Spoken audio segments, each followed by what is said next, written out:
आकाश शीशे के सामने खड़ा अपने बाल बना रहा होता है। तभी पीछे से दादी उसे चुपके से देखने लगती है। दादी क्या है? नहीं, मैं तो ये देख रही थी कि किसके लिए इतना सज संवर रहा है। कहीं मेले में चित्रकला बेचने की जगह खुद के लिए रिश्ता तो देखने नहीं जा रहा। हाँ जी, जैसे आप बड़ा मुझे जाने दोगी, बिना खुद के मेरा रिश्ता देखने है। हाँ तो आकाश बाल बनाकर अपनी दादी की तरफ आता है। चलो दादी, मैं निकल रहा हूँ, अब सोनू भी आता ही होगा। आकाश दादी के पैर छूकर बाहर जाने ही लगता है कि तभी उसकी दादी उसे पीछे से रोक लेती है। सुन, आकाश पीछे मुड़ता है। जी? एक बार उसके सामने भी हाथ जोड़ लिया ऊपर जाकर। आकाश एक गहरी सांस भरकर अपनी नजरें नीचे कर लेता है। आपके पैर छू लिए ना दादी, बहुत है। नया काम करने जा रहा है, अगर एक बार बोल देगा तो। आकाश तभी अपनी दादी की बात बीच में काटते हुए थोड़े उखड़े हुए स्वर में बोलता है। दादी जो यहाँ है ही नहीं, जिसे कुछ भी पता ही नहीं है, उसकी कौन सी दुआ मुझे लगेगी है? बताओ आप। पर दादी, मैं चाचा को नमस्ते कर लूंगा ना, और पैर भी छू लूंगा, उनका आशीर्वाद बहुत है। आंखों में विद्रोह और चेहरे पे हल्की सी शिकन लिए आकाश घर की दहलीज से बाहर निकल जाता है और बगल के घर का दरवाजा बजाने लगता है। तभी कुर्ते धोती में अनिल आकर दरवाजा खोलता है। हाँ भाई, हो लिया तैयार है? आकाश अनिल के पैर छूता है। प्रणाम चाचा। अनिल उसे देखते ही समझ जाता है कि कुछ तो बात उसके साथ जरूर घटी है। प्रणाम बेटा जी, प्रणाम। दे दो चाचा वो पेंटिंग्स, फिर मैं लेकर निकल जाऊं। गोलू आता ही होगा। पेंटिंग तो दे दूं, पर बेटा पहले ये बता कि तूने मुंह क्यों सुजाया हुआ है रे? अरे कुछ नहीं यार चाचा, आप वो पेंटिंग दो ना। ओहो, इतना अच्छा काम करने जा रहा है, हैं? और वो भी दिमाग सड़ा के। अरे यार, हर बार वही बात करनी होती है चाचा दादी को कि ऊपर जाकर हाथ जोड़ के आ जाओ, हैं? अरे मैं क्यों करूं चाचा, क्यों करूं मैं, बताओ हैं? वो यहाँ पर दिख रहे हैं कहीं? जो अगर इतना ही दुआ देने वाला बाप था तो मुझे तो नहीं दिखा पिछले 17 साल से, तो क्यों जोड़ू हाथ में उसके? अरे ओहो भाई, शांत हो जा भाई, शांत हो जा, हैं? अरे बिल्कुल ही अंगारा हुआ पड़ा है। अरे लंबी सांस ले पहले, चल चल। अनिल एक लंबी सांस लेता है और उसे भी लंबी सांस लेने का इशारा करता है। आजा अंदर आजा। अनिल अंदर कमरे में जाकर 9-10 चित्र ले आता है और लाकर आकाश को दे देता है। आकाश उन चित्रों को एक एक करके देखने लगता है। हर चित्र बहुत ही रंगीन और खूबसूरत।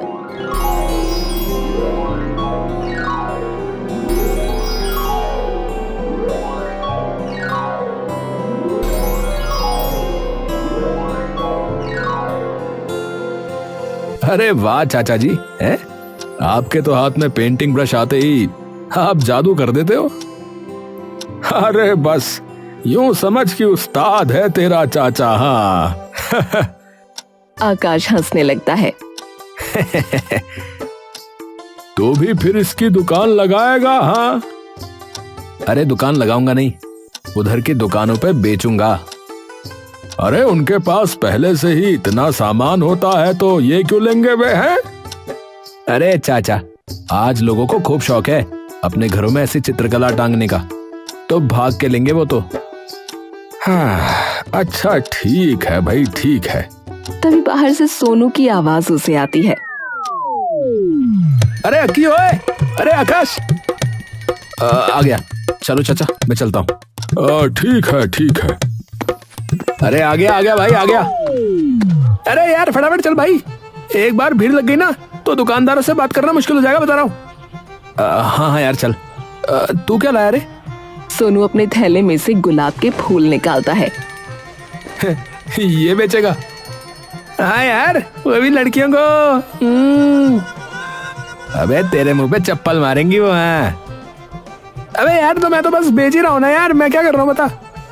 आकाश उसे थोड़ा सा धकेलता है। तो ठीक है, तू जाके बस स्टैंड पे बेचना, वहां ज्यादा बिकेंगे।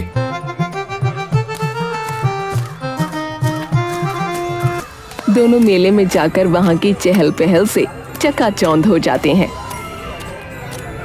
ओए ओए ओए आकाश, ओए देख यार, वहाँ पर कितनी सारी लड़कियां खड़ी हैं यार। वहीं जाकर ये गुलाब बेचता हूँ। आजा आजा। ओ भाई ओ, तू ही जा, मुझे बख्श दे भाई। तो ठीक है भाई, फिर बाद में मिलते हैं। ठीक है। आकाश अपनी तस्वीरें लेकर हर दुकान पर जाकर बेचने लगता है। तभी एक हवा का झोंका आता है और उसके हाथ में से एक चित्र उड़कर नीचे भीड़ में जा गिरता है।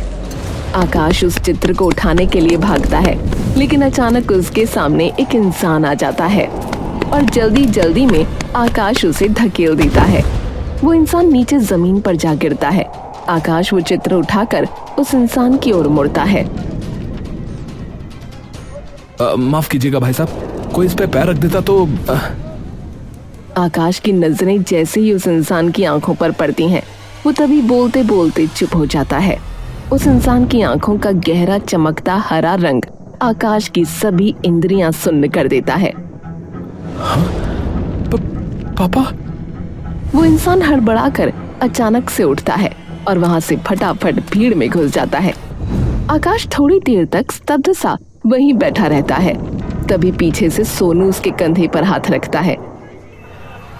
अबे ओए, क्या हुआ? यहाँ क्यों पड़ा हुआ है तू? तभी अचानक से आकाश अपने होशो हवास में आता है और वो भी अचानक से भीड़ को काटते हुए आगे जाने लगता है। अबे क्या हो गया? आकाश चारों तरफ उसी इंसान को ढूंढने लगता है, लेकिन वो इंसान उसे कहीं भी नहीं दिखता।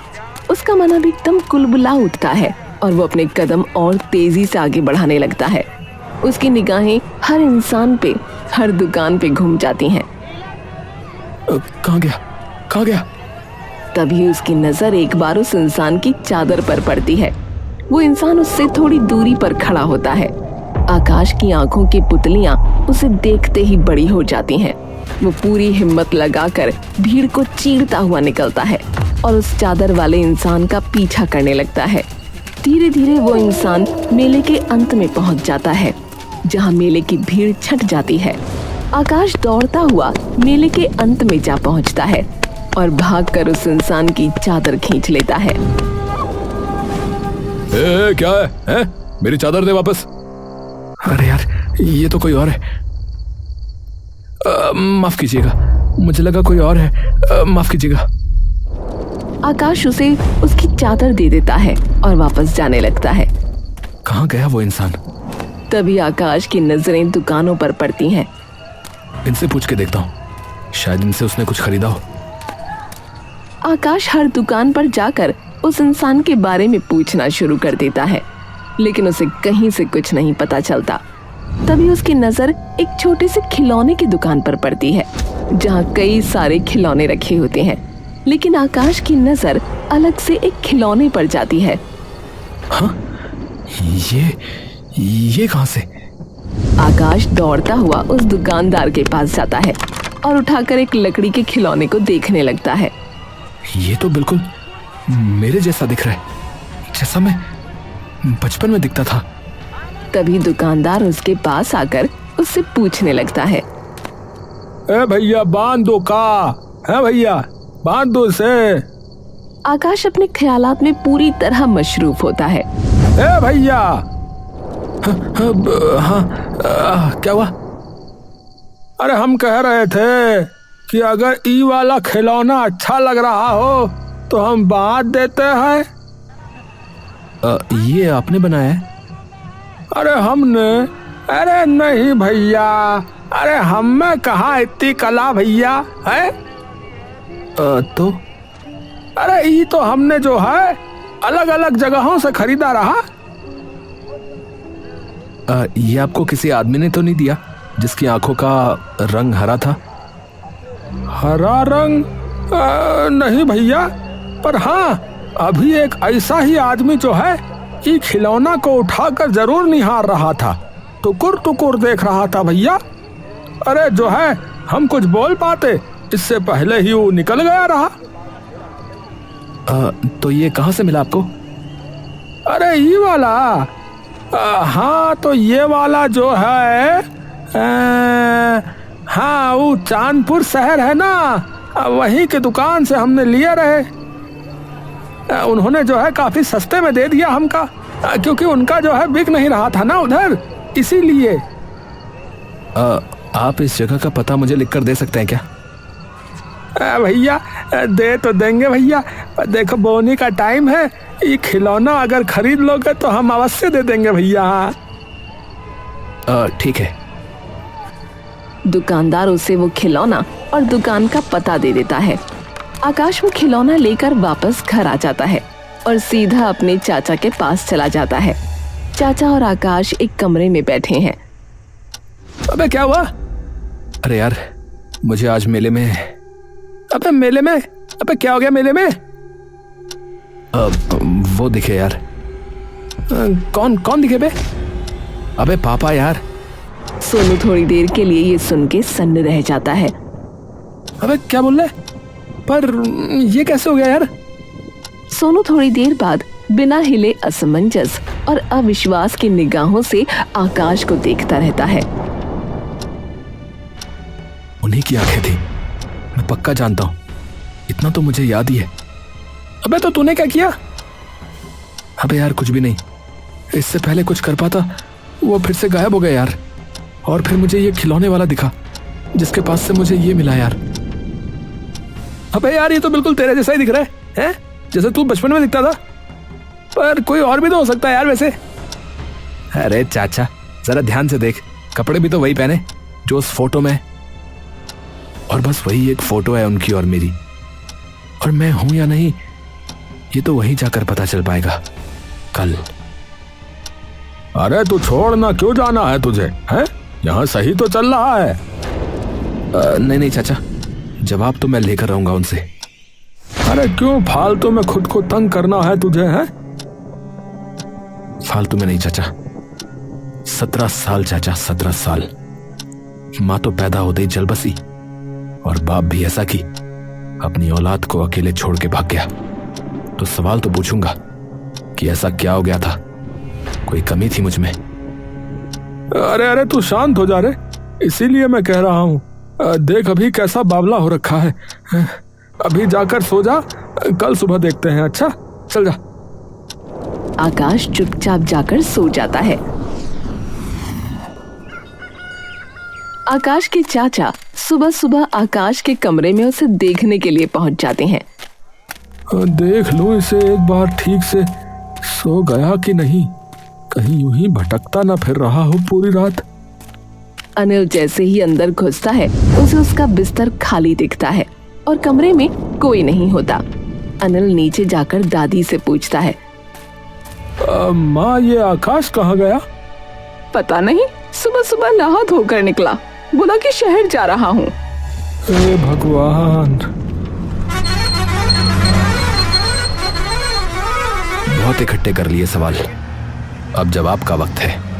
आखिरकार आकाश उस दुकान पर पहुंच जाता है जहां से वो खिलौना आया था। वो उस दुकान के अंदर घुस जाता है। आकाश उस दुकान में जाता है, तभी दुकान का एक कर्मचारी उसके पास आता है। नमस्ते सर, बताइए मैं आपकी क्या मदद कर सकता हूँ? आकाश उस कर्मचारी को वो खिलौना निकाल कर दिखाता है। ये खिलौना आपकी ही दुकान का है क्या? कर्मचारी ध्यान से चश्मा लगाकर उस खिलौने को देखता है। हाँ सर, ये है तो हमारी ही दुकान का। हाँ, टैग भी लगा रखा है पीछे। तो आप ये बता सकते हो कि आपको ये किसने दिया था या कहाँ से आया? ये हमारी फैक्ट्री का तो नहीं लग रहा सर, शायद ये सर की पर्सनल कलेक्शन में से हो। मतलब? बहुत सी बार सर अपने पसंद के कुछ टॉयज ले आते हैं। वो खुद बनाते हैं? हाँ, उन्हें बहुत शौक है ऐसे लकड़ी के खिलौने बनाने का। ये सुनते ही आकाश का दिल जोर जोर से धड़कने लगता है। वो हैं अभी यहाँ? हाँ, ऊपर अपने ऑफिस में है सर। ये सुनते ही डर से आकाश का शरीर गर्म पड़ जाता है। आकाश धीरे धीरे अपने कदम ऑफिस की ओर बढ़ाने लगता है। उसका हर कदम के साथ पैर और सख्त होता जा रहा था। वो धीरे से ऑफिस का दरवाजा खोलता है। वहाँ एक आदमी पीछे की तरफ मुड़कर किसी से बात कर रहा था। इतने सवाल, और क्या बोलूं? आकाश की आंखों में आंसू और उसकी सांसों में उखड़न आ चुकी थी। वो इंसान अचानक से पीछे की ओर घूमता है। हाँ जी, बताइए। आकाश उसे देखकर चौंक जाता है। वो इस खिलौने के बारे में पूछना था। खिलौना देखते ही वो इंसान उसके पास आ जाता है। ओह, तो ये तुमने खरीद लिया? जी हाँ। आप मुझे ये बता सकते हैं कि ये खिलौना किसने बनाया है? हाँ यार, ये मैंने ही बनाया है, पर बहुत साल पहले। पर किसी ने खरीदा नहीं इसे। आकाश की सारी उम्मीद मानो उसकी मुट्ठी से एकदम फिसल जाती है। क्या हुआ? तो ये आपने अपने आप से बनाया है? हाँ भाई। आकाश सिर झुका लेता है और वापस जाने लगता है। पर मैंने इसे एक मिट्टी के पुतले को देखकर बनाया है। आकाश की गर्दन तभी एकदम से ऊपर हो जाती है। क्या? हाँ भाई, मैं एक बार कहीं से आ रहा था और वहां एक औरत ऐसे ही मिट्टी के खिलौने बेच रही थी। उसके पास था ऐसा दिखने वाला खिलौना। क्या? हाँ, मुझे पसंद आया तो मैंने उससे ये ले लिया और उसी के जैसा एक अपना खिलौना बना लिया। वो औरत कहाँ मिल सकती है, आप बता सकते हो? देखो भाई, अब तो पता नहीं कहाँ रहती होगी, पर उस वक्त यहीं शहर के हाईवे के पास ही मुझे दिखी थी ये बेचती हुई। कुछ नाम वगैरह बताया था उन्होंने? हाँ, नाम और पता बताया था उन्होंने, ताकि मैं कभी भी आकर उनके मिट्टी के खिलौने ले जा सकूं। क्या नाम था और पता भी बता सकते हैं क्या आप? देखिए, बहुत जरूरी है मेरे लिए। उनका नाम था हाँ, कल्याणी कुमारी, और जगह मुझे ध्यान नहीं आ रही, पर जहां मैं मिला था वहीं के पास वाले गांव में रहती थी वो, शायद ऐसा ही कुछ था। ये नाम सुनते ही आकाश के चेहरे का सारा रंग उड़ जाता है। ये तो मेरी माँ का नाम था। ये कैसे? दादी ने तो बताया था कि माँ मेरे पैदा होते ही। आपने कहाँ देखा था उन्हें? कृपया वो लिख कर दे सकते हैं क्या आप? आकाश पता लेकर तुरंत वहां से दौड़ जाता है और उस पते पर पहुंचता है। वहां आसपास सिर्फ एक जंगल होता है। यहाँ तो कुछ भी नहीं है। आकाश तभी वहां जाते एक इंसान से पूछता है। अरे भाई साहब, यहाँ आसपास कोई गांव है क्या? हाँ भैया, यहाँ से 1 किलोमीटर दूर जो है डुमली नाम का गांव पड़ता है भैया। हाँ, ठीक है भैया, धन्यवाद। आकाश थोड़ी ही दूर चलकर गांव के पास पहुंचने ही वाला होता है। आकाश चलता जा रहा है, तभी कोई इंसान उसके पीछे से आता है और एक पत्थर अपने हाथों से उसके सिर पर दे मारता है। सामने मंजर अचानक धुंधला हो जाता है। आकाश एकदम से चक्कर खाकर नीचे गिर जाता है। उसके सिर से बेहिसाब खून बह रहा होता है। आज सारा दर्द खत्म, सब कुछ खत्म।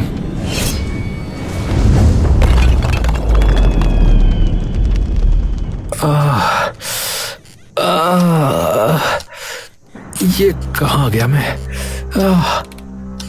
आकाश इधर उधर देखता है, तभी उसकी नजर एक औरत पर पड़ती है जो जमीन पर बैठी है और आंसुओं भरी आंखों से मुस्कुराते हुए उसे देख रही होती है। आकाश का पूरा बदन सिर पर लगी चोट के दर्द से कांप रहा होता है। आप? वो औरत उठकर धीरे से आकाश के पास आ जाती है और उसकी आंखों में देखकर उसके सिर पर प्यार से हाथ फेरने लगती है। जैसे ही आकाश उस औरत की आंखों में झांकता है, वैसे ही उसकी आंखों से अचानक आंसू फूट पड़ते हैं। माँ। हाँ, मेरा राजा बेटा। आकाश फूट फूट कर रो पड़ता है और अपनी माँ के सीने में एक छोटे बच्चे की तरह दुबक जाता है। बस बस बस, तेरी माँ आ गई ना, डर मत बिल्कुल, अब सो जा आराम से। आकाश काफी देर तक फूट फूट कर अपनी माँ की गोद में लेटा रोता रहता है। थोड़ी देर बाद शांत होने पर उसकी माँ उसे बिस्तर के सिरहाने से लगाकर बैठा देती है। पर मुझे कुछ समझ में नहीं आ रहा माँ, ये क्या हो रहा है? आप जिंदा हो? दादी ने तो कहा था कि आप मेरे पैदा होते ही चल बसी थी। और आपको पता है वो इंसान जो मुझे मारना चाहता था वो। तभी कल्याणी आकाश की बात बीच में काट देती है। तेरा बाप था। हाँ हाँ। कल्याणी एक गहरी सांस लेती है। नहीं, क्या नहीं? वो तेरा बाप नहीं था। अरे पर माँ, उसकी आंखें हूबहू वैसी ही थी जैसी फोटो में है जिसमें उन्होंने मुझे गोद में लिया हुआ है। इंसान तो वही है बेटा, मेरा पति, पर तेरा बाप वो नहीं है। ये सुनते ही आकाश पर मानो बिजली गिर जाती है। आकाश को कुछ पल पहले जो चोट का दर्द सता रहा था, अब वही दर्द कल्याणी की बात सुनकर मानो उसे जरा भी महसूस नहीं हो रहा था। ये क्या बोल रही हो माँ? हाँ बेटा, सच है। मतलब आपने पापा को धोखा दिया? जानती हूँ कि पाप तो बहुत ही बड़ा किया है और मेरे पाप की सजा मेरे साथ साथ तुझे भी मिल गई। मुझे माफ कर देना मेरे बच्चे, मैं हाथ जोड़ती हूँ और तू कहे तो मैं तेरे पैरों में भी गिर जाती हूँ। बस मुझे खुद से दूर मत करना फिर से, अब नहीं बर्दाश्त होगा।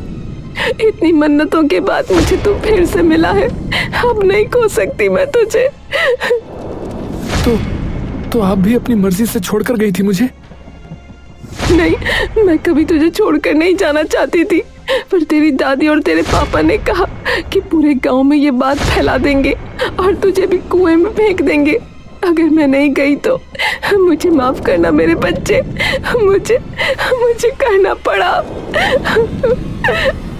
आकाश उठकर अपनी माँ को गले से लगा लेता है।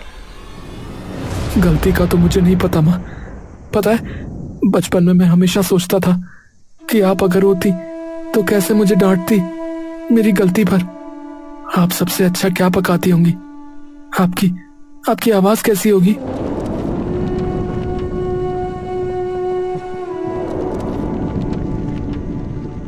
मुझे माफ कर देना मेरे बच्चे, मुझे माफ कर देना।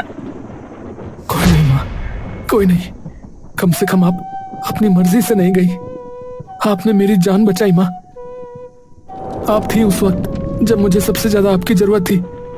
मेरे बाप की तरह नहीं, जो कभी था ही नहीं माँ।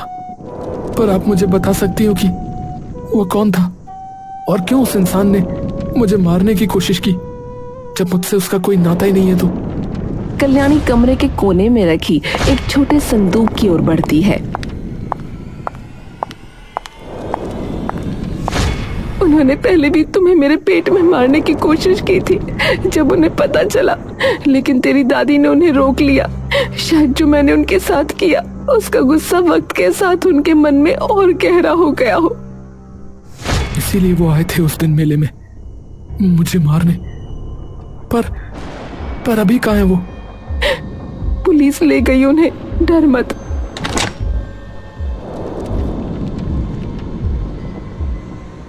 ये तेरे असली बाप का।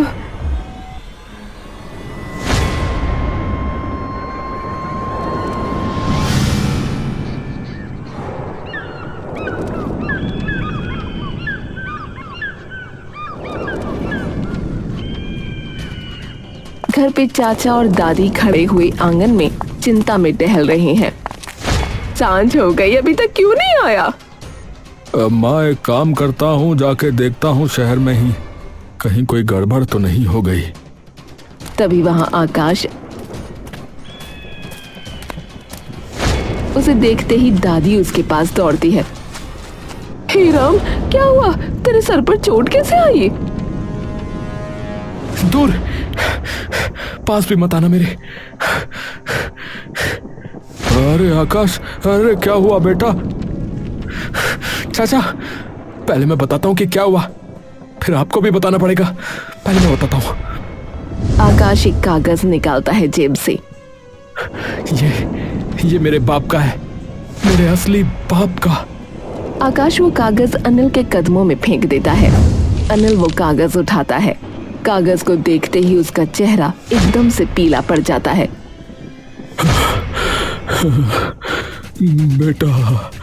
बेटा एक बार मेरी बात सुन, बस एक बार। क्या हुआ है, मुझे तो कोई बताओ। बेटा, ये ठीक कहा चाचा। बेटा, भतीजा नहीं, बेटा। और दादी, मेरी माँ आ गई मेरे पास वापस, आ गई। तो जाओ, फेंक दो अब मुझे कुएं में, मार दो, करके दिखाओ बदनाम मेरी माँ को। बेटा वो धोखेबाज है, वो तुझे भी। अरे वो मर चुकी है, आपने ये कहा था या नहीं? दादी सर झुका लेती है।